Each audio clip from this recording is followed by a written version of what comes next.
panéliste comme il l'a fait le 8 janvier passé à Saly. Je lui remercie vivement parce que ce n'est pas évident aussi. Mais il est là pour la deuxième fois et j'espère qu'il sera toujours là pour la suite car on a grand besoin de lui. À Mbour, la fois passée, il nous a gâtés sur ce qu'est le journalisme, sur ce que c'est que le rôle d'un journaliste. Et franchement, aujourd'hui, on en attend encore davantage de lui. Bonjour aussi à mon tonton, Frédéric Tosfedo, comme on l'appelle. C'est un doyen de la presse thiessoise. Lui aussi, il nous a fait l'honneur d'être là. Et nous attendons aussi qu'il nous fasse part de son expérience sur le journalisme. Il a fait du terrain pendant pratiquement 15 ans ou plus même, je pense. Donc, il est bien placé aujourd'hui pour nous parler de son expérience. Et que dire de plus, sinon très heureuse d'être ici. Pour ce qui nous réunit, et nous le savons tous, c'est quoi?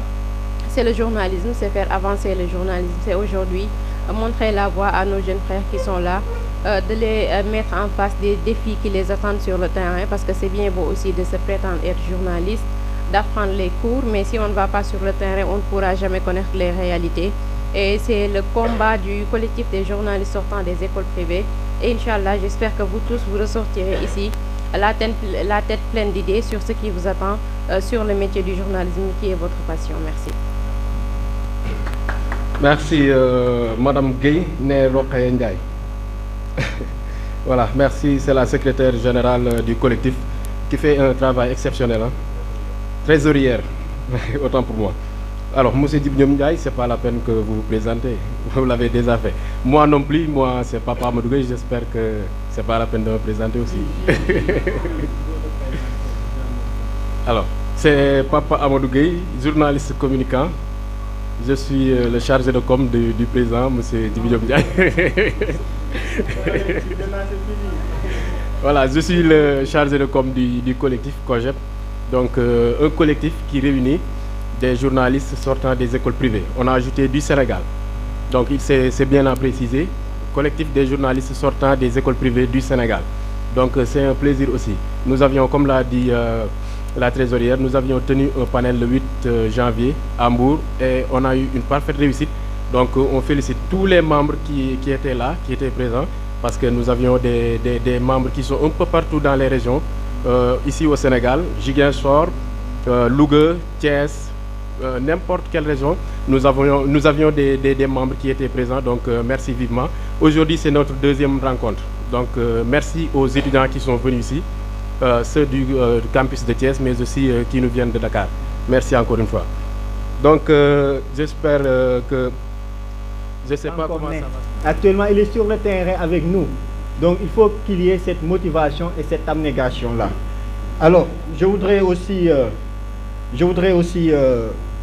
remercier M. Youssou Ndiaye qui est présent ici. Il est responsable du campus de l'ISEC de Mbour. Donc, il est présent. On l'a invité. Et actuellement, il fait tout donc, pour nous assister par rapport aux choses techniques. Donc, c'est une passion pour lui, quoi. En effet, aujourd'hui, il est important de parler d'abord du métier du journalisme sous le contrôle de nos doyens. C'est un risque, un sacrifice pour parler devant des personnes plus expérimentées dans le métier. Mais nous allons essayer d'évoquer cette passion du journalisme qui nous tient à cœur et qui nous a réunis ici.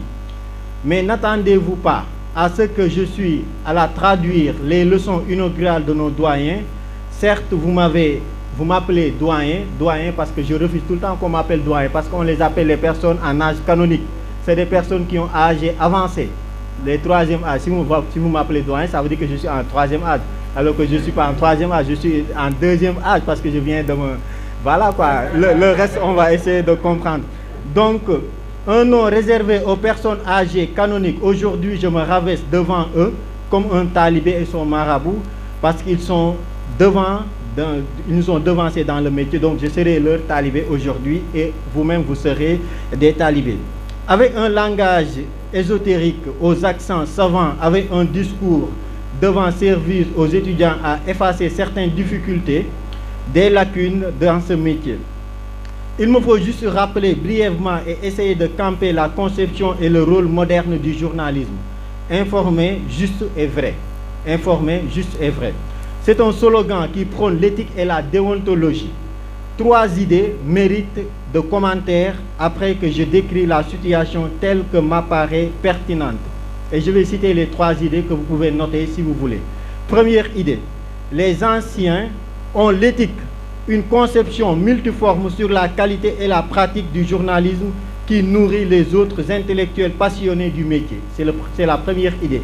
La première idée, c'est quoi? Les anciens ont l'éthique et une conception multiforme sur la qualité et la pratique du journalisme qui nourrit les autres intellectuels passionnés du métier. M. Pamba Faye va sûrement revenir sur ces idées que je vais développer. Mais notez bien que la première idée que je voulais qu'on partage, c'est quoi? Les anciens ont l'éthique. Les anciens comme M. Pamba Faye ici présent, M. Frédéric ici présent et tant d'autres personnes ont la qualité, la pratique du journalisme qui nourrit les autres intellectuels passionnés du métier. Deuxième idée, de nos jours, l'éthique est toujours présente dans ce métier, mais beaucoup l'ignorent. Malheureusement, sur le traitement de l'information, dans certains journalistes, on se sent l'amateurisme. C'est quoi l'amateurisme? Quand ils traitent une information, on sent que ces personnes-là n'ont pas reçu aucune formation. Et Thomas Sankara disait, un militaire sans formation idéologique et professionnelle est un criminel en puissance. Moi, je l'ai retourné pour dire, un journaliste sans formation professionnelle et idéologique est un criminel en puissance. Donc la deuxième suggestion que je vais dire, c'est de nos jours, virgule, l'éthique est toujours présente dans ce métier. De nos jours, virgule, l'éthique est toujours présente dans ce métier, mais beaucoup l'ignorent et malheureusement, sur le traitement de l'information, beaucoup l'ignorent et malheureusement, sur le traitement de l'information, certains journalistes se sentent de l'amateurisme. Et malheureusement, de nos jours, certains journalistes se sentent de l'amateurisme. Monsieur Pamba Faye va revenir pour nous expliquer qu'est-ce qui est professionnel et qu'est-ce qui est amateur. D'accord?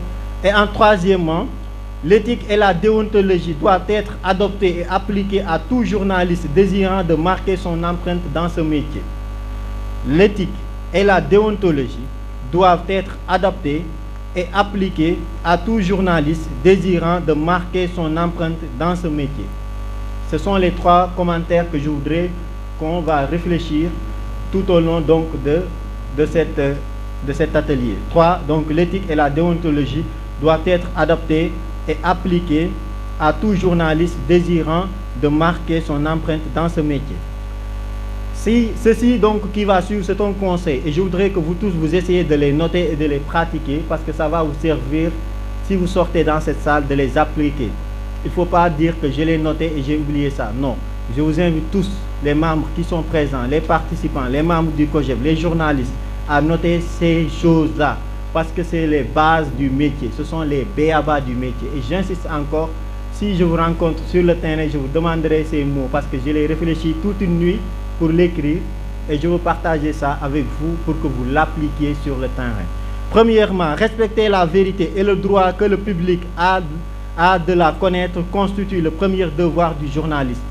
Premièrement, c'est de respecter la vérité et le droit que le public a de la connaître constitue le premier devoir du journaliste.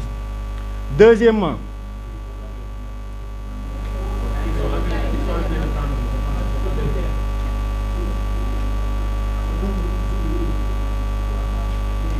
bon, je pensais que vous écrivez comme vous faites ça en conférence de presse, parce que je suis en conférence de presse. Et on ne va pas répéter ici, donc comme on fait cours, on ne fait pas cours, hein, on est en conférence de presse. C'est bon? Alors, respectez la vérité, soit vous utilisez votre téléphone pour enregistrer, parce que souvent en salle de rédaction, les étudiants font ça.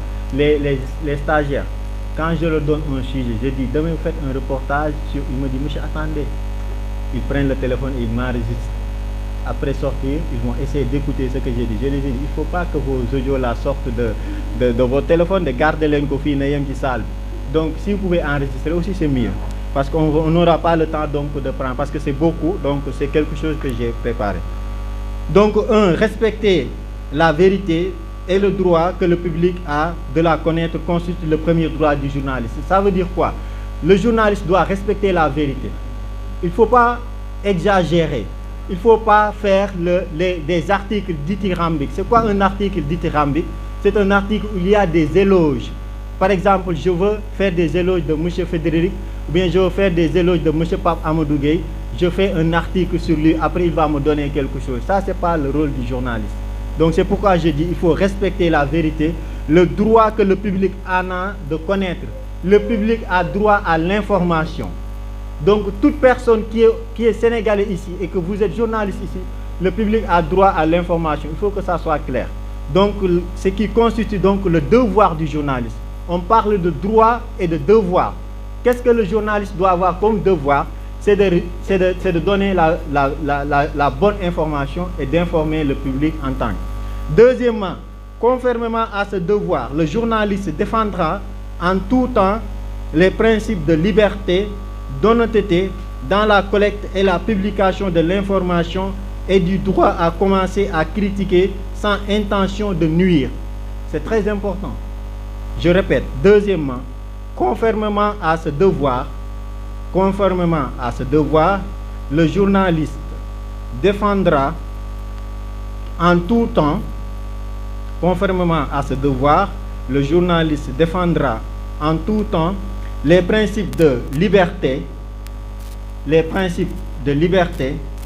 d'honnêteté. Il faut être honnête de ce que vous faites. Il ne faut pas être un griot de Massamba et de Mademba. Il ne faut pas dire Biram Djemé, Aïssa Ndiaye, Samama Demon Khare. Ce sont les gueules qui le font. Et vous, les journalistes, vous êtes des professionnels de médias. Donc là, c'est l'honnêteté. Les principes de liberté et d'honnêteté dans la collecte et la publication de l'information. Les principes de liberté, d'honnêteté dans la collecte et la publication de l'information. Du droit à commenter. Du droit à commenter et à critiquer sans intention de nuire. Du droit à commenter et à critiquer sans intention de nuire. Ça veut dire quoi? Je peux commenter les faits de Pape Amadou Gueye comme ministre de l'Emploi parce qu'il a sorti une surfacturation. Je peux commenter sa surfacturation en faisant une chronique de ce qu'il a fait. Je peux faire aussi des commentaires. Par exemple, si vous suiviez le temps du ministre Mansour Faye, quand il était ministre, je ne sais pas c'était quel, en son temps où il donnait les riz, le développement communautaire, voilà, merci, développement communautaire en son temps, quand il était avec, en son temps pour expliquer comment il a fait les marchés en cette période de crise de coronavirus. Il y avait Babacar Fall qui lui avait posé une question très pertinente et il avait répondu en réplique que vous vous rappelez? Donc c'était ce genre de chronique qu'on attend. C'est pourquoi j'ai dit que, conformément à ce devoir, le journaliste défendra en tout temps les principes de liberté, liberté d'expression, d'honnêteté dans la collecte de l'information et du droit de commenter à critiquer sans intention de nuire. M. Mansour Faye pensait que Babacar Faye était là pour nuire son travail. C'est pourquoi il lui a dit que Boko Wahate me portait le plainte. Mais le journaliste a le droit donc de poser une question librement. Vous avez compris? Et pour 3, le journaliste ne reportera que les faits dont elle connaît l'origine. Le journaliste ne reportera les faits dont il ou bien elle connaît l'origine. Le journaliste doit reporter les faits dont il connaît ou bien elle connaît l'origine. Ne supprimera pas les informations essentielles et ne falsifiera pas les documents. Un certain Ndiaïba qui est à Louga, qui est ami avec M. Mamour Diallo, qui lui dit qu'il faut écrire ça. Je ne veux pas que tu écris ça. M. Ndiaïba, comme nous Khalis, il va obliger de supprimer des informations au grand bonheur de Mamour Diallo. Et le public alors dans tout ça. Hein? Et le public alors dans tout ça. Il faut que vous armez ces connaissances-là. Donc je répète, le journaliste ne reportera pas les faits dont il connaît ou bien elle connaît et ne supprimera pas les informations essentielles. Elle ne falsifiera pas les documents. Il ne faut falsifier aucun document pour le bien-être d'une personne. Mais il faut le faire pour tout le monde. C'est bon? Aussi, le journaliste n'utilisera pas des moyens honnêtes. Le journaliste n'utilisera que des moyens honnêtes pour obtenir des informations photographiques et des documents. Le journaliste n'utilisera que des moyens honnêtes pour obtenir des informations, des photographies et des documents. Le journaliste s'efforcera au mieux de rectifier toute information publiée ayant causé du tort du fait de son inexactitude. Le journaliste s'efforcera au mieux de rectifier toute information publiée ayant causé tout tort du fait de son inexactitude. Je répète une dernière fois, le journaliste s'efforcera au mieux de rectifier toute information publiée ayant causé du tort du fait de son inexactitude. Ça veut dire quoi? Le journaliste donc va s'efforcer à rectifier Pape Amadou Gueye qui a écrit du mal sur telle personne alors que tout ce qu'il a écrit c'est faux. Moi en personne je peux écrire un article pour démentir ce que Pape Amadou Gueye a fait. Ça fait partie de votre éthique. Il faut le prôner à la radio, à la télé et dans la rue. D'accord? Mais il ne faut pas l'utiliser comme une arme de guerre pour détruire Pape Amadou Gueye. Donc ça c'est le professionnalisme. Le journaliste gardera à l'esprit les risques qu'une discrimination soit aggravée par les médias et fera son possible pour éviter de faciliter une telle discrimination fondée notamment sur la race, le sexe, l'orientation sexuelle, la langue, la religion, les opinions politiques et autres et les origines sociales ou nationales. Je répète, le journaliste gardera à l'esprit les risques qu'une discrimination, le journaliste gardera à l'esprit les risques qu'une discrimination soit aggravée. Le journaliste gardera à l'esprit les risques qu'une discrimination soit aggravée par les médias et fera son possible pour éviter de faciliter une telle discrimination.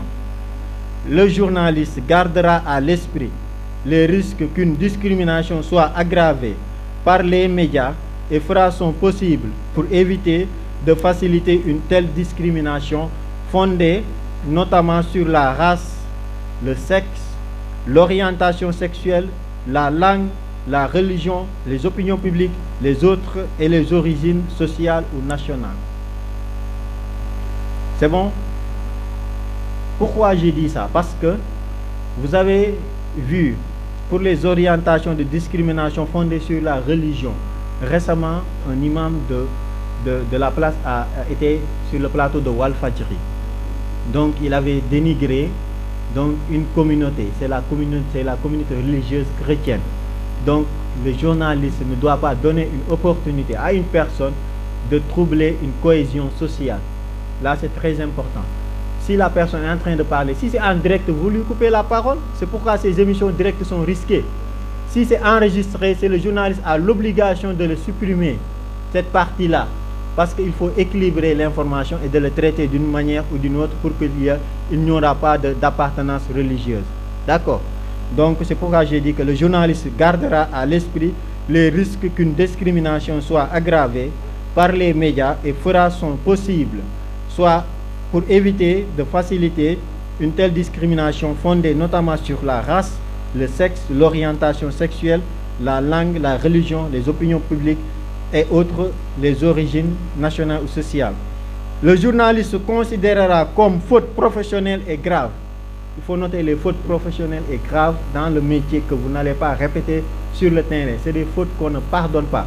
Il y a le tribunal des pairs d'abord qui va corriger les fautes. Et s'il c'est trop grave, on va à la police. Hein. On va à la police, bien sûr. Donc ne dites pas que vous avez la liberté d'expression, vous allez tout dire. Il y a le tribunal des pairs d'abord qui est dirigé par, je pense que 5 sages. Il y a Mamadou Thior, Amingo Mané, etc. Donc ils sont 5 personnes qui vont juger les journalistes en cas de délit.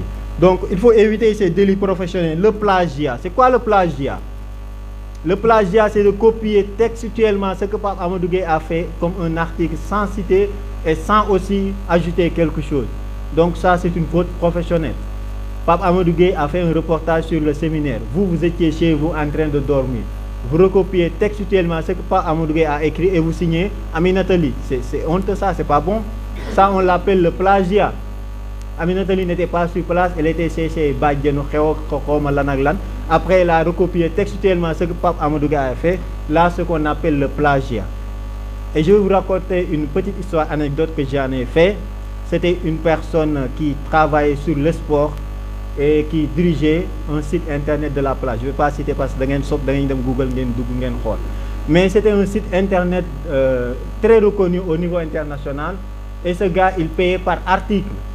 Un jour, donc, il m'avait coopté d'écrire un article de sport à Mbour. Il y avait un match entre Stade de Mbour et Djamba. Donc, je n'étais pas stade. Franchement, je n'étais pas stade. Et il m'a fait pression coûte que coûte pour que j'écrive cet article. Et il me paye, voilà. Donc, de me ça, voilà. Donc, mais après avoir fini le match, j'ai appelé un ami qui était sur le terrain. Mais cet ami-là, il m'a balancé son article. J'étais un peu pressé, donc j'ai recopié textuellement son article et je l'ai balancé au rédacteur en chef là. Qu'est-ce qu'il a fait? Il a attendu que la publication de mon ami pour vérifier. Il est allé sur Google, il a écrit match football Djamba. Et il a vu en première ligne l'article de mon ami. Il commence à lire. S'il va à l'école, il voit sur mon article s'il va à l'école. 17h, le match était terminé, il voit 17h. Il m'a appelé pour me dire que monsieur, vous avez fait un plagiat. Je lui ai dit, moi, sincèrement, je n'étais pas sur le terrain. Il m'a dit, on va rompre le contrat. Donc c'était un salaire très très important. Donc je l'ai perdu par un plagiat et c'est une faute professionnelle. Il faut éviter ça, il ne faut pas le faire. Donc je vous invite à ne pas faire donc, ce qu'on appelle le plagiat.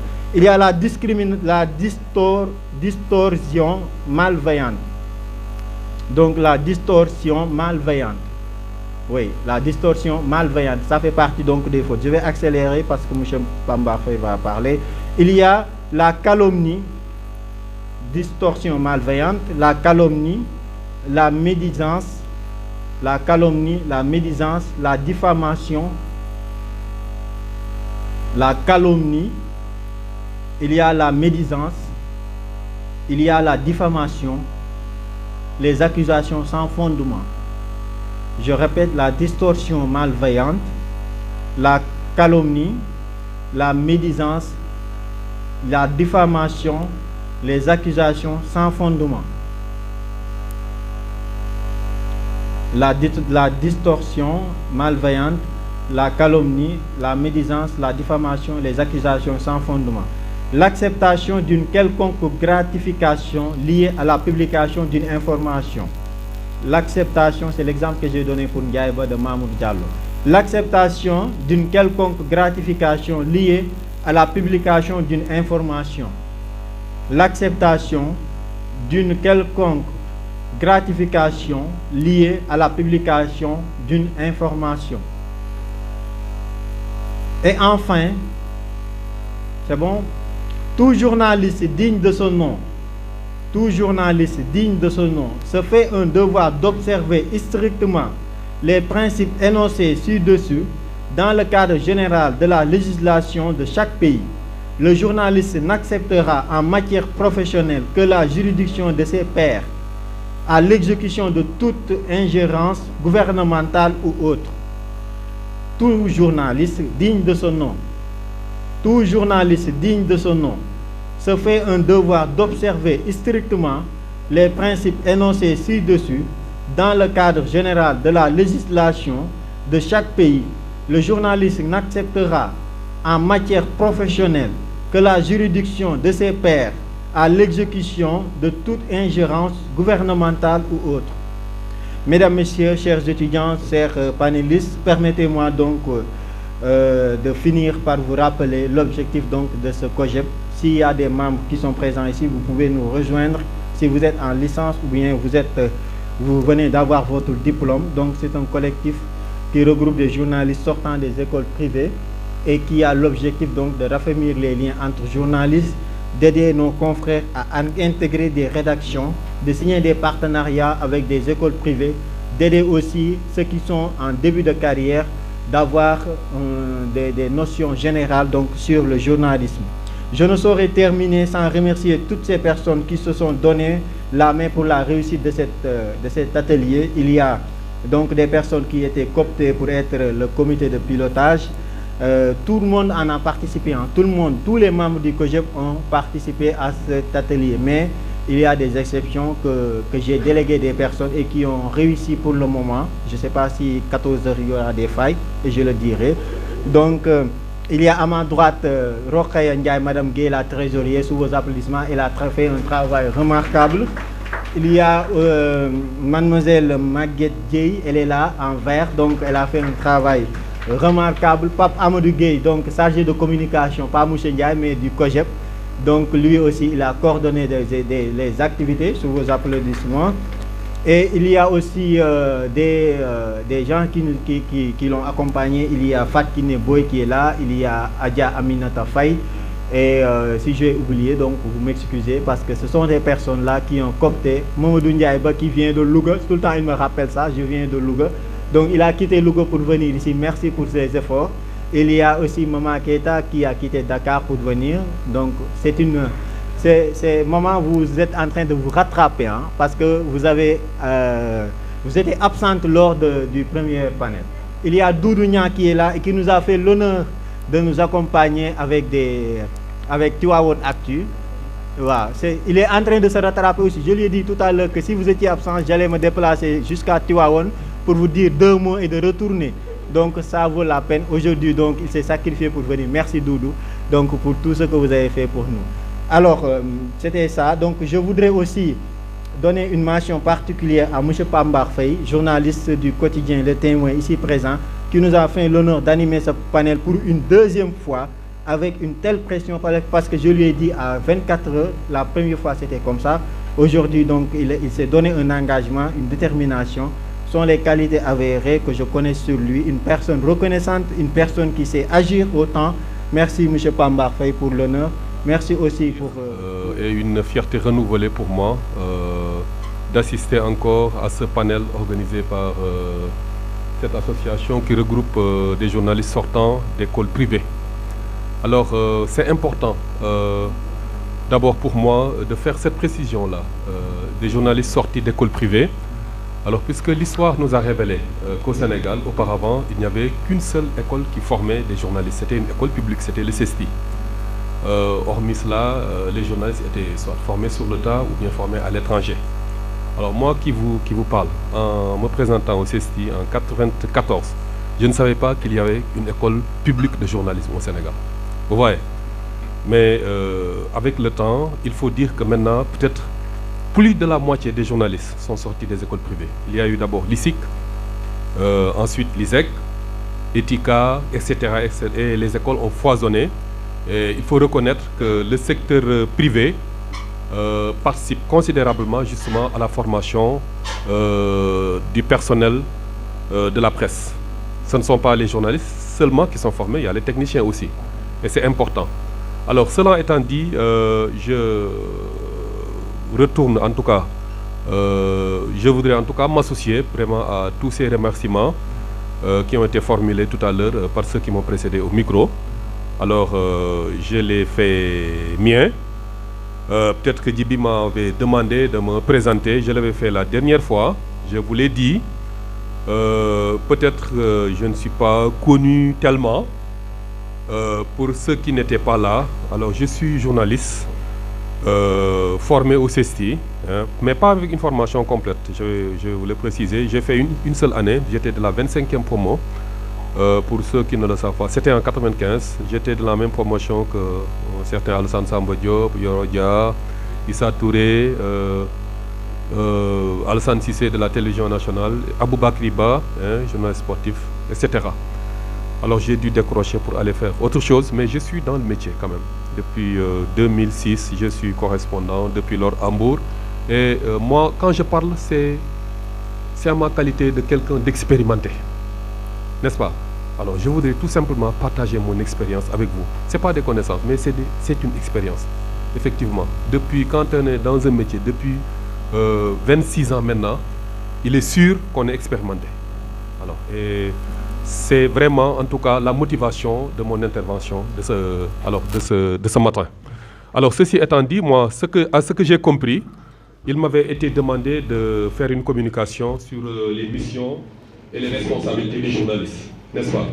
Alors donc, je voudrais quand même reconnaître que l'intervention de Djibi Diop Ndiaye a participé, en tout cas à donner des points d'éclairage Alors donc sur ce thème. Donc moi je ne viendrai que peut-être pour ajouter quelques éclaircissements. Hein? Alors donc concernant les missions du journaliste d'abord, le journaliste c'est quelqu'un qui a pour mission principale d'informer le public alors, sur un sujet précis. Alors il recueille des informations, les vérifie et les rend claires et accessibles au public.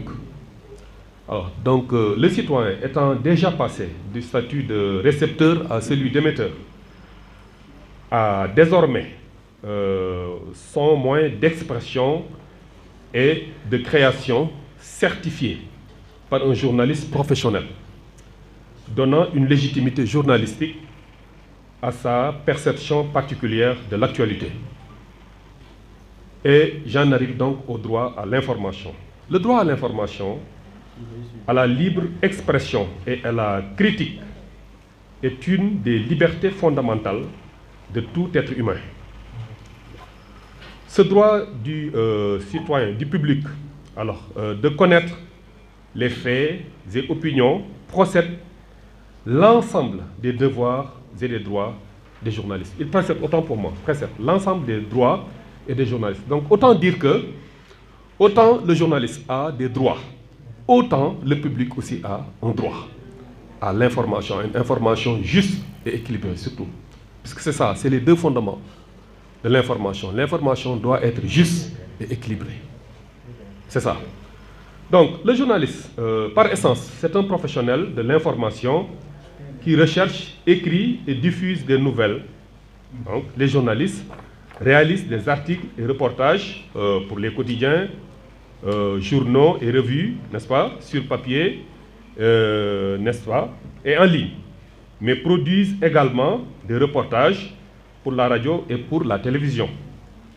Alors maintenant, en quoi consiste le travail du journaliste exactement? Le journaliste s'occupe de trouver et analyser des informations, puis de produire, n'est-ce pas, des contenus textuels, audio et vidéo à divulguer à l'aide des moyens de communication de masse, hein? Que ce soit la presse écrite, la radio, Internet et télévision. Alors, pour ce faire, le journaliste effectue des recherches et enquêtes, fait des interviews, analyse les événements, et puis présente l'information de manière efficace afin de susciter l'intérêt du public.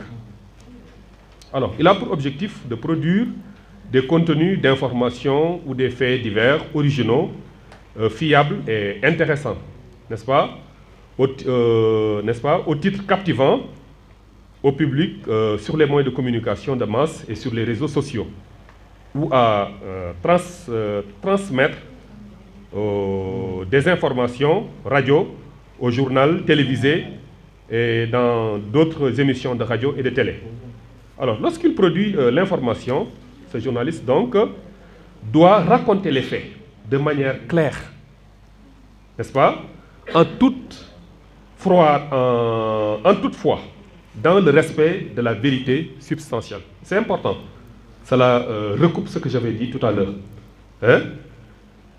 C'est des fondements dans l'appréciation d'une information. Une information doit être crédible et motivée, n'est-ce pas?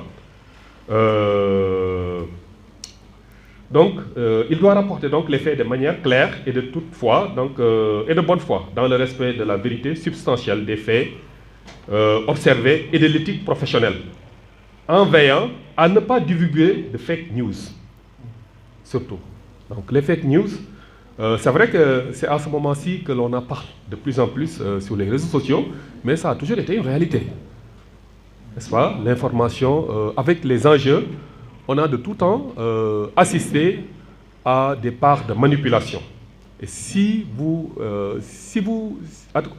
analysez froidement, vous saurez faire en tout cas cette remarque-là à travers certains médias. Il y a certains médias qui, ma foi, quand même, font dans la manipulation, puisqu'ils ont un objectif clair, ils ont une ligne éditoriale claire, qui ne leur permet pas de délivrer une information objective. Alors, ils ont une ligne, ils ont une information à faire passer, et il ne se prive pas de manipuler l'information. Voilà. Donc, au vu de cette fonction délicate, la profession de journaliste est réglementée par des normes juridiques précises de protection de la liberté d'information et de critique, mais aussi de protection des données personnelles. N'est-ce pas? Le journaliste, en exerçant son métier, alors il est garanti par des principes qui le protègent.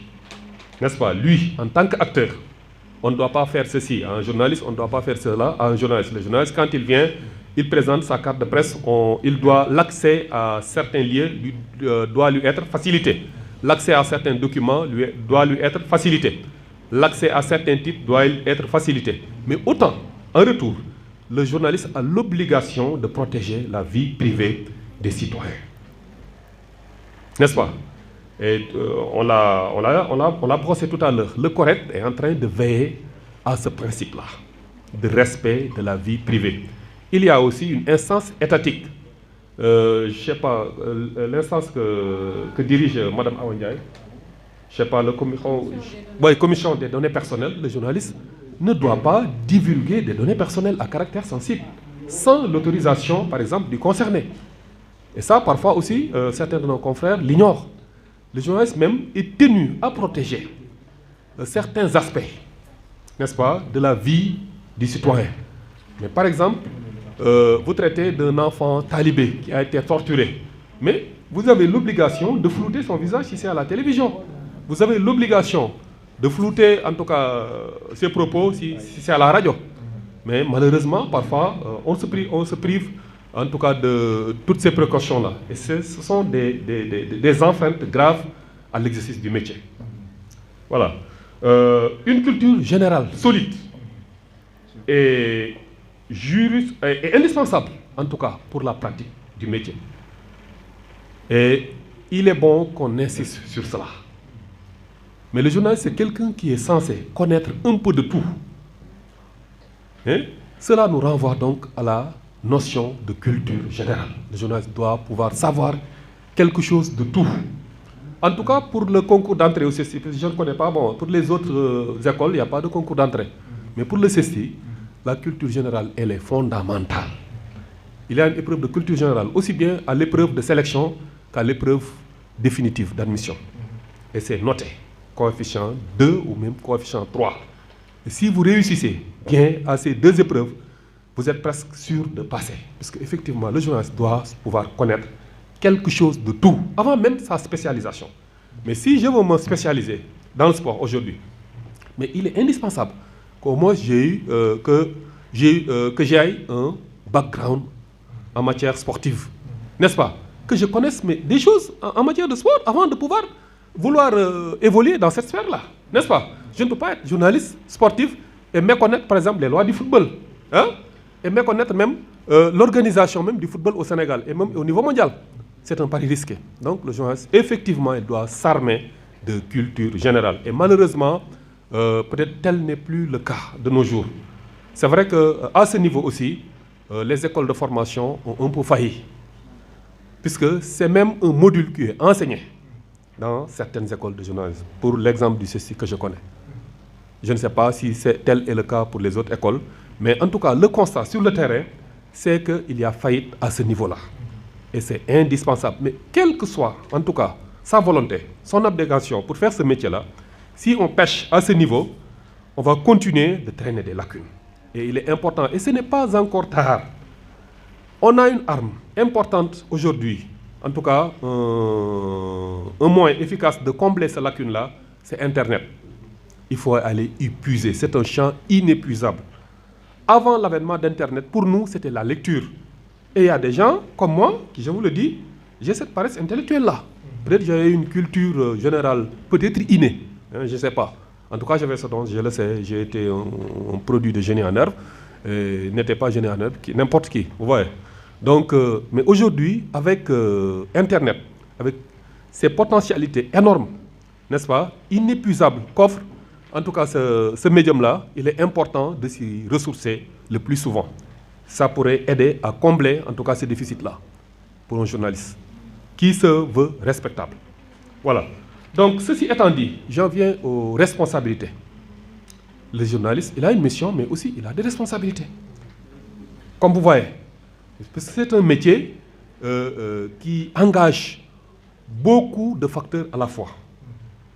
Le journaliste, dans son métier, il est capable de construire les plus belles dynamiques, mais il est aussi capable de les détruire en une fraction de seconde.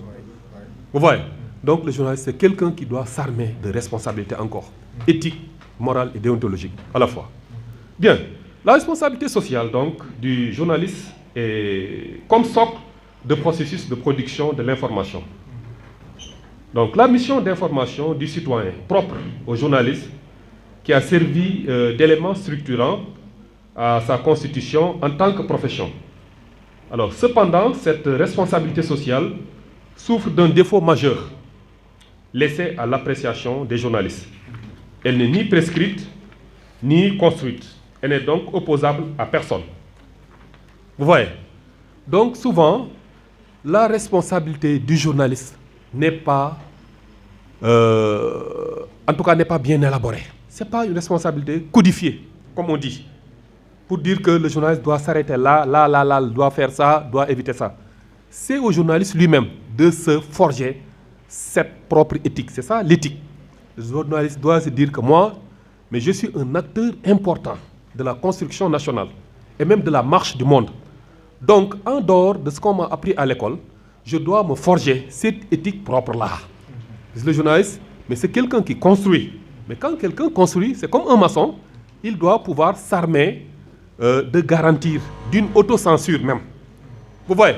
Donc c'est au journaliste, en dehors des textes formels, de se construire sa propre éthique et sa déontologie. N'est-ce pas?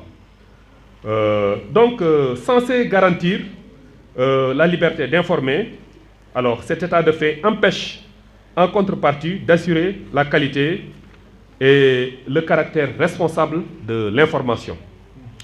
C'est pourquoi, à partir de l'exemple de l'arbitre de football, comme sujet d'information et d'une série d'entretiens, le journaliste doit chercher à donner substance à cette responsabilité, vérifier ce à quoi il correspond dans le processus de production et de communication d'informations et à vérifier les moyens disponibles pour les faire respecter. Cela veut dire quoi?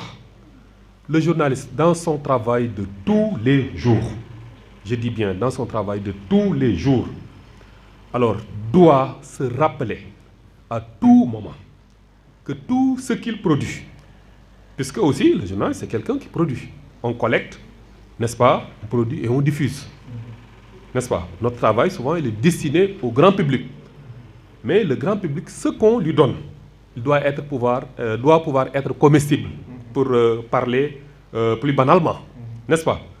Responsable. Le journaliste, dans son travail de tous les jours, doit faire preuve de responsabilité encore. C'est vrai que nous sommes dans une ère de course à l'information, où avec l'avènement des nouvelles technologies, on risque d'être très rapidement dépassé par l'information, par la vitesse de l'information, et même par le volume des informations. Mais il est encore autant très bon pour le journaliste de se dire que moi, tout ce que je mets à la disposition, n'est-ce pas, du public, doit être quelque chose d'abord d'utile, mais aussi de très responsable. Tout à l'heure, Djibi Diop Ndiaye l'a dit et l'a rappelé. Mais effectivement, le journaliste a sa part de responsabilité, même dans certaines circonstances. Mais un journaliste qui anime une émission, doit pouvoir prendre le soin de trier au volet, j'ai dit, de trier au volet ses invités. Mais il ne doit pas inviter n'importe qui pour qu'ils commettent des dégâts et qu'on puisse ensuite vouloir venir les réparer. Non, non, non, non. Le journaliste doit avoir cette responsabilité de dire que moi, mes invités, c'est moi qui les choisis. Au volet, j'ai dit. Mais quand je dis au volet, c'est qu'on doit inviter un spécialiste averti. Mais malheureusement, tel n'est pas le cas au Sénégal. Parfois, par exemple, je me dis que bon, je dois faire cette émission-là, j'ai contacté quelqu'un, finalement, il ne vient pas. Au dernier moment, je prends n'importe qui. Mais il vient, il fait des gaffes à l'antenne, et finalement, c'est nous qui assumons. Vous voyez? Et donc, on constate ça de plus en plus au Sénégal. Et vraiment, je pense que c'est une attitude qu'il faudrait remédier au plus vite. Surtout avec cette nouvelle dynamique qui est en train d'être impulsée, qui est née avec cette volonté d'assainir ce métier-là avec l'institution de la carte nationale de presse. Vous voyez. Donc vous, en tant que soit débutant ou en tant que stagiaire, vous devez faire votre ce viatique-là, n'est-ce pas? Soyez responsable, puisque personne ne peut être plus responsable que vous, j'ai dit. Même votre directeur de publication, là, il a ses responsabilités. Mais quand vous produisez, mais ce n'est pas lui qui produit, c'est vous qui engagez votre responsabilité d'abord. Vous voyez? Parce que s'il y a pépin demain, certes, lui, sa responsabilité pourrait être engagée. Mais la première responsabilité à être engagée, c'est la vôtre. Donc, vous assumez pleinement votre part de responsabilité dans tout ce que vous faites. Vous voyez? On peut dire que d'accord, j'assume une certaine ligne d'actionnel. C'est permis et c'est normal même. Vous voyez, dans la sphère des médias. Mais cela n'empêche en rien de faire preuve de responsabilité et d'engagement personnel. Puisque l'appréciation du public, mais ce n'est pas sur l'organe, mais c'est sur vous. Mais on va dire que mais ce journaliste-là, ce qu'il fait là, est-ce qu'on va dire que ce que cet organe fait là? Non, non. Souvent on dit que ce journaliste-là, ce qu'il fait là, c'est lui qu'on apprécie positivement ou bien négativement. Donc le dernier mot vous revient. Donc cela m'amène à parler donc de la charte de Munich. C'est la charte de déontologie de Munich, c'est la charte des journalistes de Munich, ou déclaration des devoirs et des droits des journalistes, qui a été signée le 24 novembre 1971 à Munich. Munich, c'est la capitale de la Bavière en Allemagne, ouais, donc avec l'équipe du Bayern. Alors c'est une charte qui distingue 10 devoirs et 5 droits. Alors, il reprend le principe du secret professionnel en y ajoutant un devoir jugé essentiel, celui de la protection des sources d'information des journalistes. C'est un devoir essentiel. Peut-être que vous êtes encore très jeune, mais nous, on a eu à assister à ces épisodes-là où des journalistes ont été matraqués, n'est-ce pas, pour soi-disant avoir diffusé des informations classées top secret ou bien confidentielles. Vous voyez, les cas, je peux en citer beaucoup, Madiambal Diagne et d'autres, et même récemment, peut-être que le rythme a diminué sous l'ère Macky Sall, mais sous l'ère Abdoulaye Wade, c'était devenu très fréquent. Beaucoup de journalistes ont eu à être convoqués à la division des investigations criminelles pour, soi-disant, avoir divulgué des informations classées confidentielles, top secret, ou bien même avoir violé le secret de l'enquête pour les chroniqueurs judiciaires. Vous voyez? Mais le journaliste a la possibilité de refuser de livrer, en tout cas, la source de son information. Puisque la charte de Munich le protège à ce niveau-là. Le journaliste n'est pas tenu de livrer la source de son information. Il n'est pas tenu du tout. Il n'est pas tenu. Et il est protégé. Vous savez pourquoi? Mais parce que si vous donnez, quand je vous donne une information, ou que vous me donnez une information, madame, alors on me convoque à la police.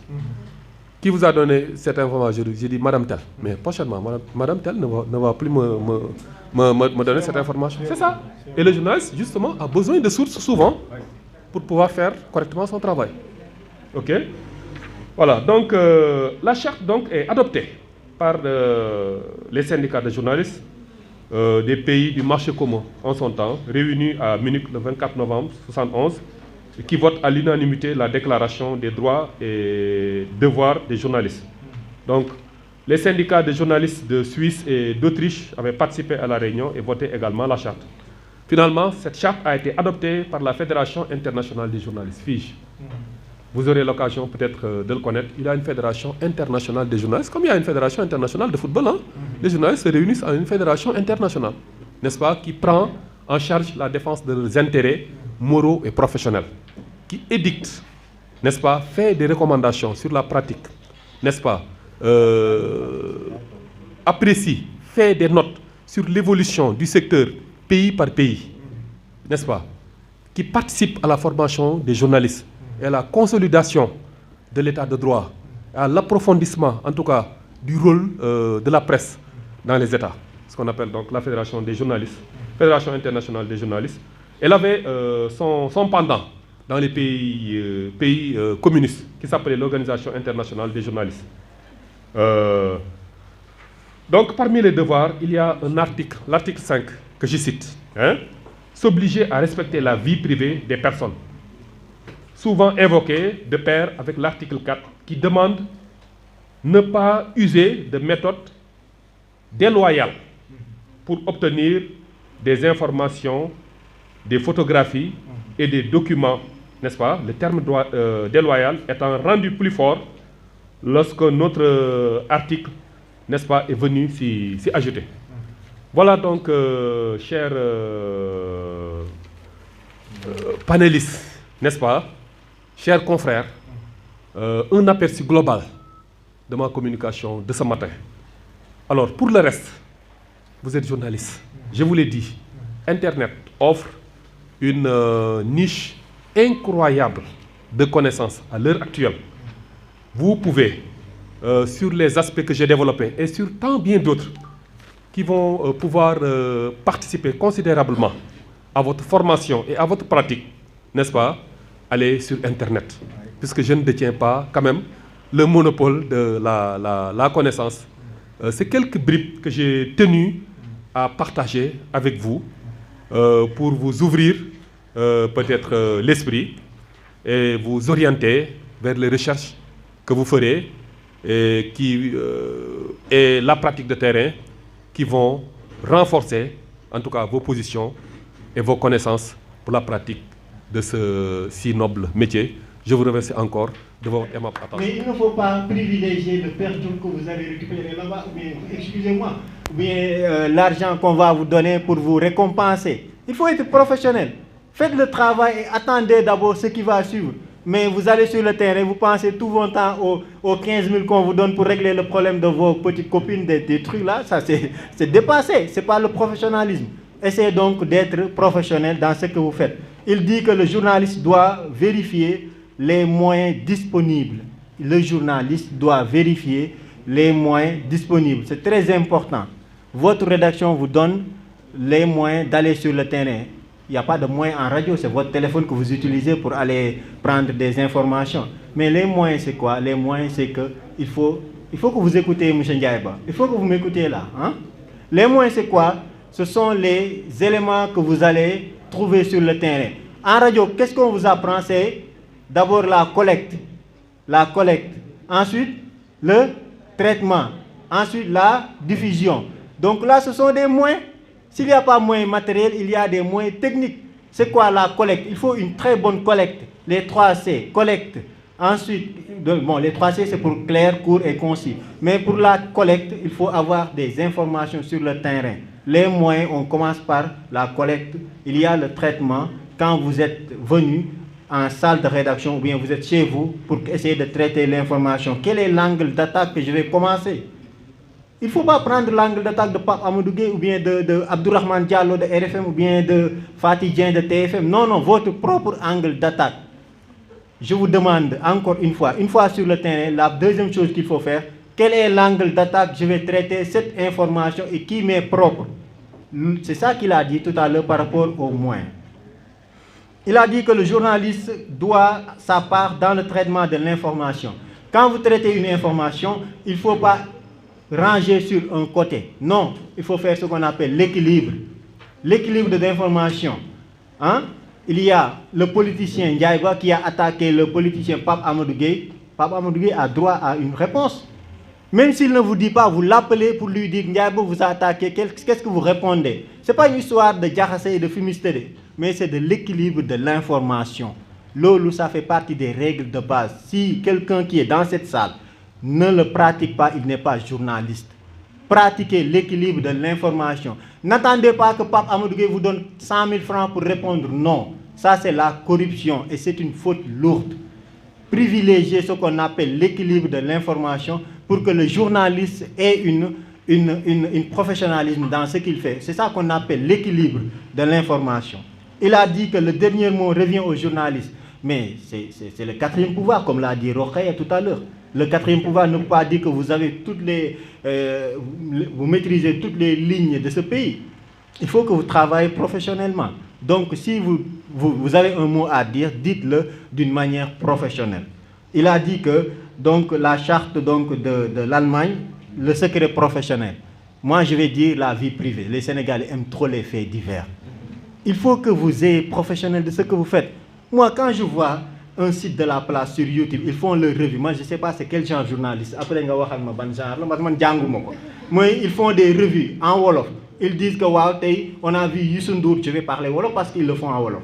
Gis nañ tey Youssou Ndour mu dem xañ Wally Seck si podium bi nga xamante ni amoon na si stade ba Tange nee na nangam sangam jaar na fii Wally Seck dañoo coupé micro teg son fa mais loolu lan la ñuy jëriñ ñun mais c'est à cause lan la jëriñ réew mi mais si oui et si toutefois bu ngeen gisee internet ñu posté ko da ngay gis ku bind commentaire ne wax leen ci ceeb bi cher na de diwlin gi cher na de courant bi métti na de est-ce que vous vous rendez compte de ça parce que les gens ne s'intéressent pas à ça ay Wally Seck dem na gisee naag Pawlish Mbaye dem na xeex Ouzin Keita ñu dem jël ko mais attends mais ça me sert à quoi nous mais ban journaliste mooy def ku def loolu ma xàmmee la nga ñëwoon ci atelier bi je vais te porter plainte au tribunal des pairs wax ko ne ko kii ci ISEG la génnee mais day def ay affaire de faits divers yi ça nous intéresse pas ça et ça yow leen ko publier da nga gis ku bind commentaire ku am ful la ne ceeb bi cher na Macky Sall wax leen ko mu wàññi ko fan la courant bi toll fan la ndox mi toll location bi cher na c'est parce que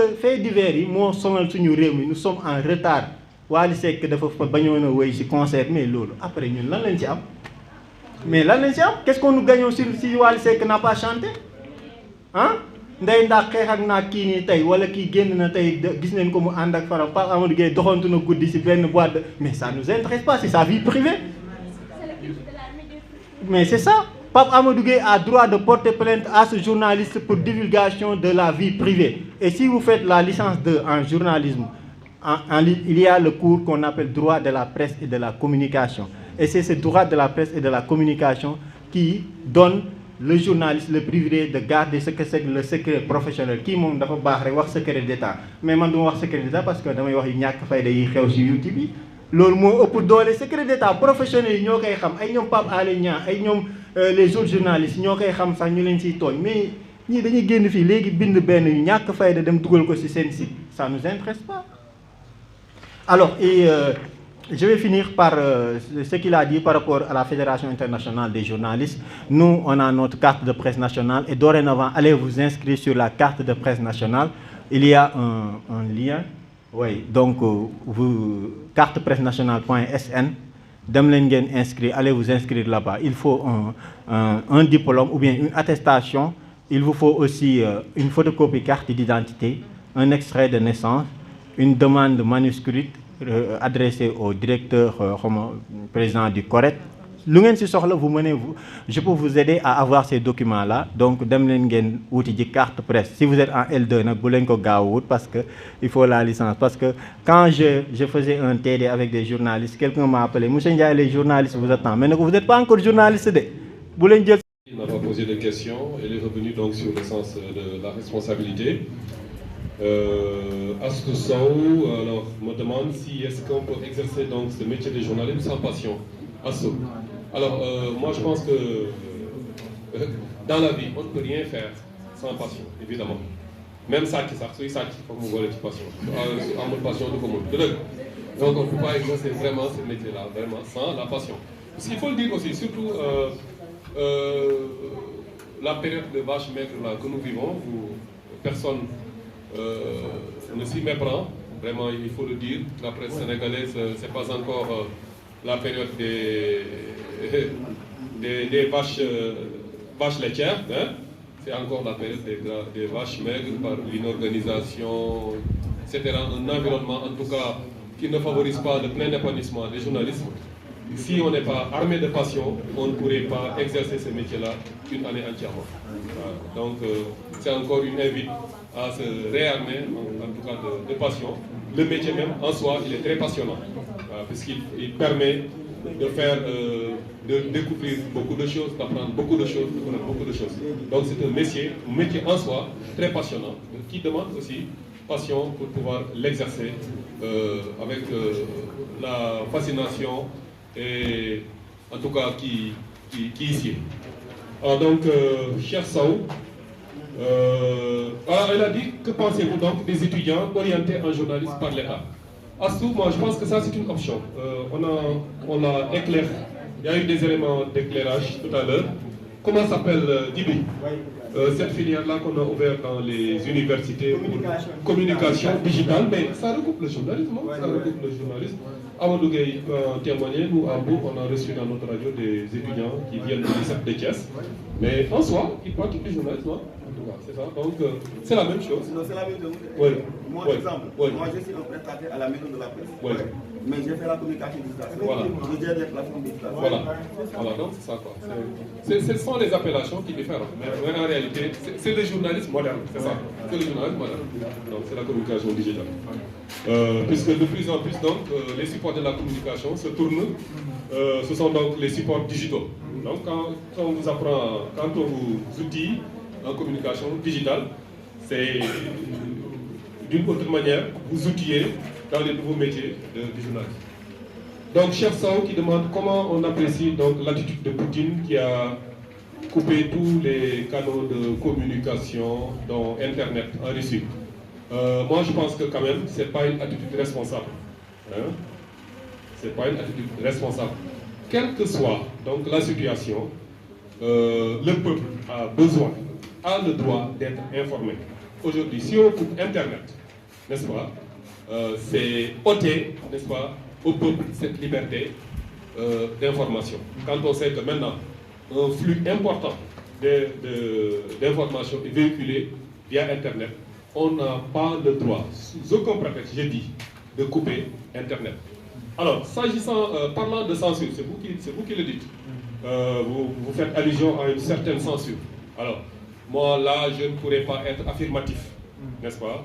Je ne pourrais pas, mon jugement ne pourrait pas être tranchant. Parce que M. Diouf l'a dit tout à l'heure, et c'est heureux qu'il soit là, professeur d'histoire-géographie.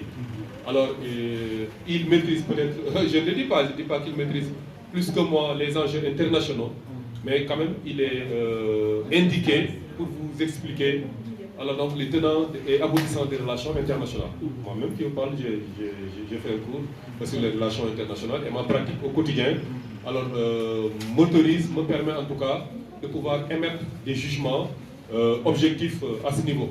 Alors moi je pense qu'il faudrait ne pas tomber dans la manipulation tout de go, n'est-ce pas?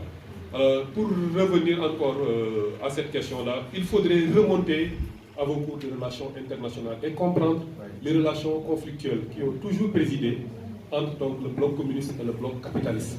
Moi je pense que c'est à partir de là qu'on pourrait comprendre en tout cas certains jugements, certaines en tout cas manières de faire. Parce que aussi à l'opposé, il ne faudrait pas ne pas savoir que les médias occidentaux font tout pour décrédibiliser les systèmes politiques communistes. Alors, les médias occidentaux n'hésitent pas à nous présenter l'URSS comme un bloc fermé où il y a un déni même d'information, il n'y a aucune liberté d'information, aucune liberté de presse. N'est-ce pas? C'est encore à vérifier, puisque eux, ils ont le système, et ce bloc-là aussi a son système. Mais quand même, je réitère ma condamnation par rapport à une attitude s'il y en a. Si vraiment ce pouvoir en place, le pouvoir de Poutine, a coupé, pour une raison ou une autre, Internet, moi je pense que c'est un abus, c'est une dérive. C'est une dérive quand même, à l'heure où nous sommes. Puisque Internet permet de régler beaucoup de choses. On peut se soigner via Internet, on peut faire ses transactions via Internet. Mais quand on coupe Internet, mais c'est même presque couper la vie du citoyen. Je pense que là, quand même, c'est une exagération. D'accord, même si on est en guerre quand même. Oui, d'accord, mais peut-être on ne devrait pas en arriver à ce point-là. Encore que peut-être la motivation de la guerre, en tout cas de l'opération militaire russe en Ukraine, peut encore être posée, en fait, peut faire l'objet de notre débat.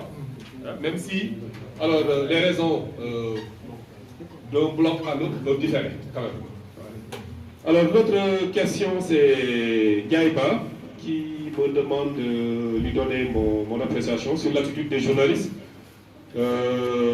animateurs de certaines émissions par rapport aux dérapages qui sont notés. Alors, il a évoqué donc le cas de la sortie jugée maladroite de l'imam Sall, récemment à Walfadjri.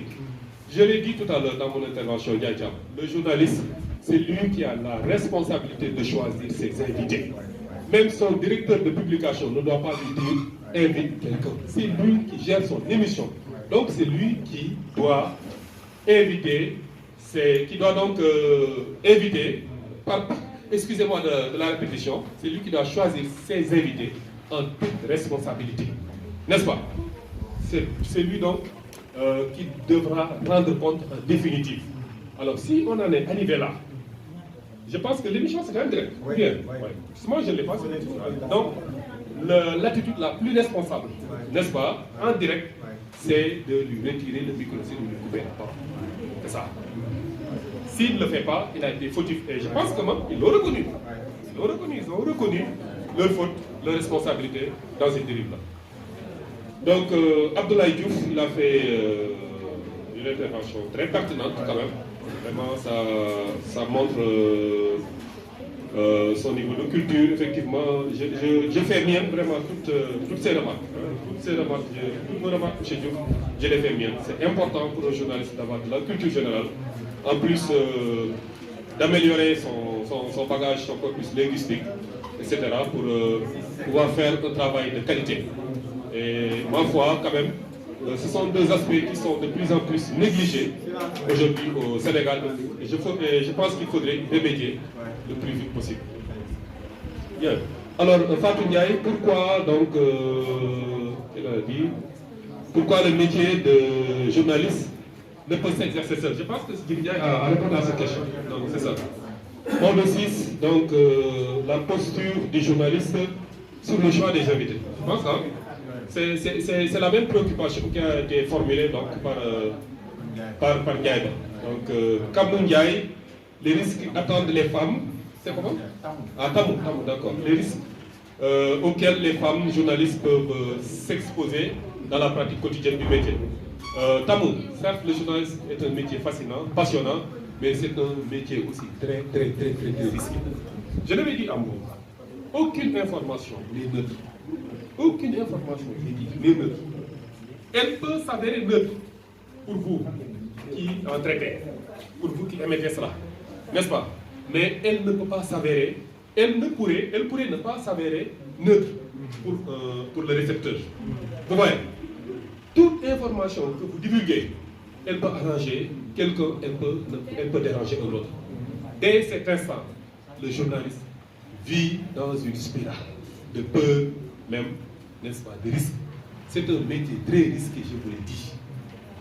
Il ne faudrait pas perdre de vue cet aspect-là. Le journaliste est un métier très risqué. Certes, c'est un sacerdoce. Certes, c'est passionnant. Certes, c'est fascinant. Mais quand même, cet aspect-là, il ne faudrait aucunement l'occulter. Mais beaucoup de journalistes ont perdu la vie sur le terrain des opérations, notamment pendant les conflits. Chaque année, les Reporters sans frontières dressent le bilan des journalistes qui ont perdu la vie pour une raison ou pour une autre. Des journalistes qui ont été tués lors de conflits, des journalistes qui ont été tués par des régimes qui dérangent.